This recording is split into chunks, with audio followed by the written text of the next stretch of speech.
അടൂർ മുനിസിപ്പാലിറ്റിയിൽ ഇതര സംസ്ഥാന തൊഴിലാളികൾ തിങ്ങിപ്പാർക്കുന്ന പ്രദേശമാണിത്. ഒരു മുറിയിൽ 10 പേർ വരെ തിങ്ങിക്കഴിയുമ്പോൾ ഭക്ഷ്യാവശിഷ്ടങ്ങൾ അവിടെ തന്നെ നിക്ഷേപിച്ചിരിക്കുന്നു. വൃത്തിഹീനമായ ശൗചാലയങ്ങളും മാലിന്യങ്ങൾ വഴിയിൽ നിക്ഷേപിച്ചിരിക്കുന്നതുമാണ് മാതൃഭൂമി ന്യൂസിന് കാണാൻ കഴിഞ്ഞത്. നിരവധി പേർക്ക് മന്ദരോഗം സ്ഥിരീകരിച്ചതോടെ ഏറെ കൊതുക് ശല്യമുള്ള അടൂർ നഗരസഭയിൽ ഭീതിയോടെയാണ് ജനങ്ങൾ കഴിയുന്നത്. പരാതി നൽകിയെങ്കിലും ഫലമുണ്ടായില്ല. ഓരോ ആഴ്ച തോറും ഇങ്ങനെ ആൾ മാറി മാറി വരിക. അപ്പോൾ എന്തൊക്കെ അസുഖങ്ങളായി ഇപ്പം പിന്നെ അവർ പരിശോധനയായിട്ട് സഹകരിക്കുന്നില്ല എന്ന് ആരോഗ്യ വിഭാഗം പരാതി പറഞ്ഞിട്ടുണ്ട്. നമ്മുടെ നാട്ടുകാർ ഭയങ്കര ഭീതിയിലാണ്. കുഞ്ഞുങ്ങളെ പോലും ഒന്ന് വെളിയിലോട്ട് ഇപ്പം ആരോഗ്യ വിഭാഗത്തിൽ നിന്ന് പറഞ്ഞത് പിന്നെ അവരെ കടിച്ച കൊതുക് നമ്മളെ കടിച്ചാണ്. അപ്പം പൊടിക്കുഞ്ഞുങ്ങളൊക്കെ ഉള്ളവരിപ്പം മുറ്റത്തിറങ്ങാതിരിക്കാനോ കൊണ്ട് പിന്നെ ശക്തമായ പ്രതിഷേധത്തിലാണ് നാട്ടുകാർ.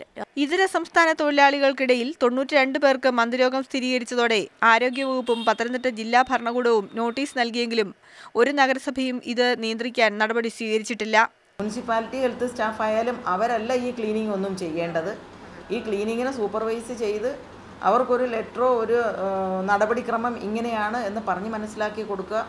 അവരുടെ സൂപ്പർവിഷനിൽ ഇതിൻ്റെ ഉടമസ്ഥനെ കൊണ്ട് തന്നെ ചെയ്യിക്കുക എന്നുള്ളതാണ്. ജനങ്ങളുടെ ഒരു ആറ്റിറ്റ്യൂഡ് എന്ന് പറഞ്ഞാൽ ഹെൽത്തിൻ്റെ ആൾക്കാർ ചെന്ന് ചെയ്തു കൊടുക്കുക, മുനിസിപ്പാലിറ്റിയുടെ ഹെൽത്ത് വർക്കേഴ്സ് ചെന്ന് ചെയ്തു കൊടുക്കുക, അതല്ല. ഇടയ്ക്കിടെ സ്ഥലം മാറുന്നതും ഹെൽത്ത് കാർഡ് ഇല്ലാത്തതും ഇതര സംസ്ഥാന തൊഴിലാളികളിലെ രോഗപ്രതിരോധത്തിനൊപ്പം നാട്ടുകാരിലേക്ക് രോഗം പകരുന്നത് തടയുന്നതിനും തടസ്സമാവുകയാണ്. പി വിദ്യ, മാതൃഭൂമി ന്യൂസ്, പത്തനംതിട്ട.